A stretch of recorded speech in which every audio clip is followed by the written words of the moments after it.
Haddad deixou o Ministério da Fazenda depois de 1.174 dias. Nesse vídeo eu vou explicar qual foi o legado dele. Você já aproveita e segue o Siqueira. Vamos começar pelo que ele fez de melhor: taxar. O Haddad fez do aumento de impostos uma política de Estado, não foi um ajuste pontual. Ele aumentou impostos 30 vezes durante seu período. Pois é, um aumento de imposto a cada 39 dias. O resultado era previsível, a maior carga tributária da história. Quando Haddad assumiu, a carga tributária do Brasil era 31,2% do PIB. Quando ele saiu, 34%. Os brasileiros pagaram 2,8 trilhões ao governo em 2025, recorde absoluto. E aqui mora a maior contradição: o homem que mais arrecadou na história do país não conseguiu equilibrar as contas. Bem, ele herdou do Paulo Guedes e do Michel Temer uma regra fiscal imperfeita, mas que congelava os gastos por 10 anos e foi responsável por estabilizar a dívida e por um breve período até fez a dívida cair. Bem, o Lula mandou trocar e o Haddad substituiu o teto por um arcabouço fiscal que permitisse o governo descongelar esses gastos. O resultado: em 2023, o Haddad recebeu o país com um superávit de 54 bilhões, ou seja, o país gastava menos do que arrecadava. Em 2025, o superávit virou um déficit de 53 bilhões, uma inversão de mais de 100 bilhões. Agora pensa comigo: se a arrecadação sobe, mas os gastos sobem mais ainda, o que acontece? A diferença vira dívida. Pois bem, o Haddad recebeu o país com uma dívida bruta de 71,3% do PIB em 2023, e mesmo com uma arrecadação recorde, entregou com 79% do PIB, a mais alta da história. Pois bem, se um governo gasta demais, o que acontece? O Banco Central precisa manter a taxa de juros mais alta para controlar a inflação. Pois é, o Haddad herdou o país com uma taxa de juros de 13,75%.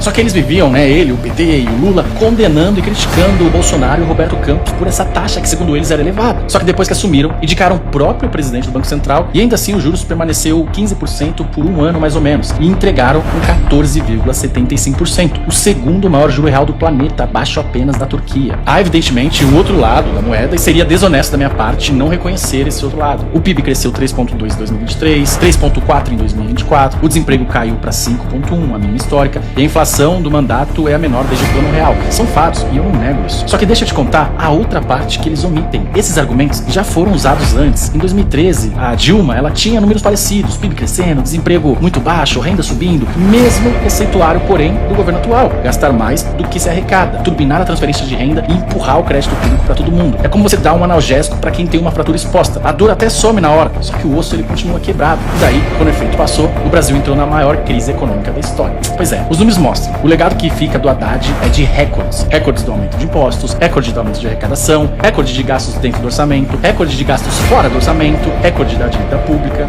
E o PT ficou no governo por 18 anos, 75% do tempo. É mais tempo do que o suficiente para perceber que eles não vão resolver os nossos problemas, porque eles são o problema.